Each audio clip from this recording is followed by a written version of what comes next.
नमस्कार दोस्तों, दर्जी और हाथी की एक कहानी। दर्जी और हाथी की कहानी कुछ इस तरह से है। एक दर्जी होता है जिसके पास एक दुकान पर एक हाथी आया करता था।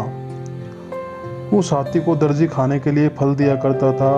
एक दिन दर्जी के दुकान पर दर्जी का बेटा होता है जो कि हाथी के सूंड में सुई चुबा देता है।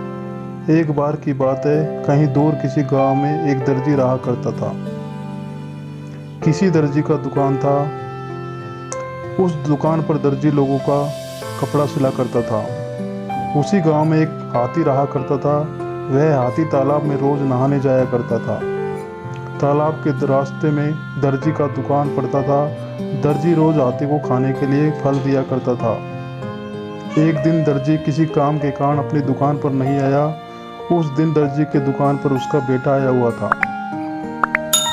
हाथी ने अपना सूंड दुकान के अंदर किया ताकि दर्जी उसे कुछ खाने को दे सके, पर आज दर्जी तो दुकान पर था नहीं।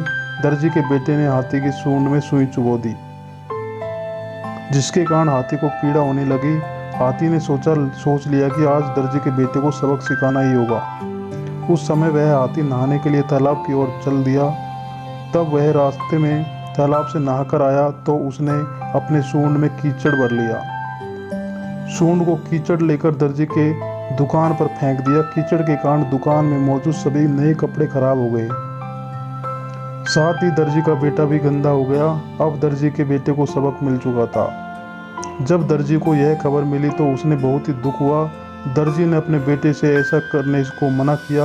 अगले दिन दर्जी ने हाथी को प्रेम किया, उसके सिर को सहलाया। फिर से दर्जी और हाथी एक अच्छे दोस्त बन गए।